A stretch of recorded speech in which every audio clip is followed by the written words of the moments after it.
Salut, ici Jean-François de Sentier du Bonheur avec une très belle musique de fond, une très belle musique. Et en fait, tout cela pour te dire que dans la vie, eh bien, tu ne dois jamais désespérer. Oui, en fait, c'est facile à dire quand on a vécu une vie pleine, quand on a vécu une vie heureuse, quand on arrive à mon âge. Mais en fait, tu t'aperçois que dans la vie, eh bien, même si c'est difficile à comprendre, on porte tous une croix, comme le disait une dame, voilà quelque temps, une dame qui n'était pas très heureuse, une dame qui traversait des épreuves, et au demeurant, on pourrait penser que c'était pas vrai. Mais en fait, quand on vit, eh bien, on s'aperçoit que c'est réel. Et que ça n'est pas parce que les fées se sont penchées sur ton berceau quand tu es né, ça n'est pas parce que tu es né avec tout dans ton panier que nécessairement, nécessairement ta vie sera complète. Et c'est pas la contraposée est vraie aussi. Ça n'est pas parce que tu es né dans un milieu normal, ça n'est pas parce que tu es né dans un milieu où ton père n'était pas multimillionnaire que ta vie est gâchée.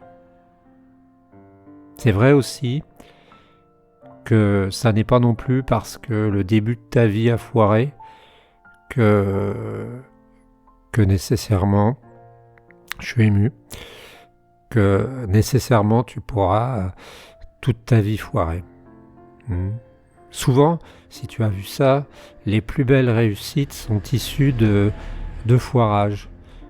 Et les gens qui ont la puissance de repartir, eh bien, sont ceux qui sont capables de remettre tout à zéro. Et comme on dit, de remettre le travail sur son métier ou son métier. Oui, il faut se remettre au travail. Et c'est une question d'énergie. C'est une question d'énergie, c'est une question de puissance, c'est une question de niaque. Et on ne l'a pas tous. Et parfois, on croit que ça ne dépend que de la chance. Et c'est pas vrai, tu vois, ça dépend de beaucoup de choses. Ça dépend des gens qui t'entourent, ça dépend de ton parcours, et ça dépend aussi un peu de l'aléatoire. Alors, dans la vie, j'ai toujours l'habitude de dire que c'est comme un chemin, un chemin qu'on parcourrait, et finalement, on est tous différents. On part tous avec des véhicules différents, et d'abord, on ne peut pas se comparer vraiment. Je sais que ça fait très gauche, ça fait très bobo, mais c'est pas possible de se comparer. C'est pas possible de dire lui, il a une vie nulle, lui, il est nul, elle a une vie super. Regarde la vie de Michael Jackson, regarde la vie de Freddie Mercury, regarde la vie de nombre d'artistes. Regarde comment ils ont terminé. C'est pas parce que t'es riche que nécessairement t'as tout réussi. Regarde Bill Gates, t'as vu où il est arrivé. Il a divorcé de sa femme. Il se retrouve assimilé à un pédophile potentiel ou je sais pas trop quoi. Et en fait, nous les gens normaux, on a tendance à croire que simplement parce que on est né normaux, on aura une existence normale. Et c'est pas vrai. C'est pas vrai. Si on a envie de pousser les murs, si on a envie de franchir les limites, on peut souvent. On peut, mais je crois que généralement, ce qui nous manque, c'est l'énergie. Généralement, ce qui nous manque, c'est la foi.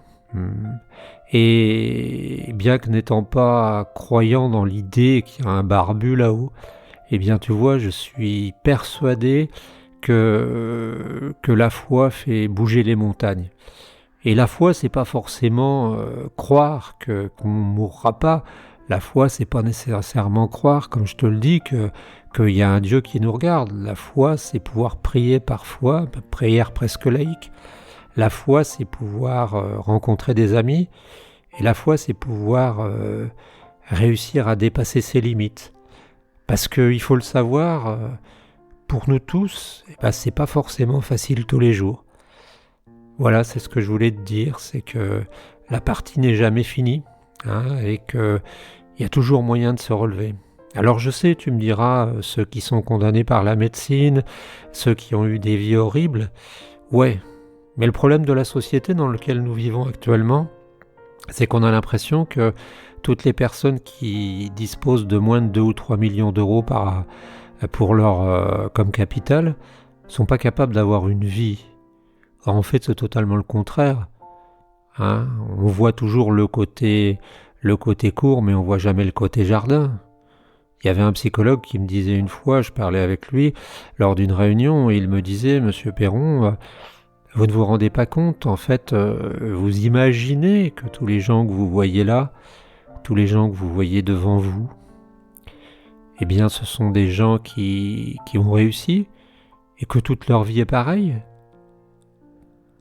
Mais moi, qui suis psychologue, moi qui rentre dans leur vie comme on rentre dans une forêt, eh bien, je peux vous dire que ces gens-là ont bien souvent des vies beaucoup plus noires, beaucoup plus tristes que bien des gens qui sont inconnus.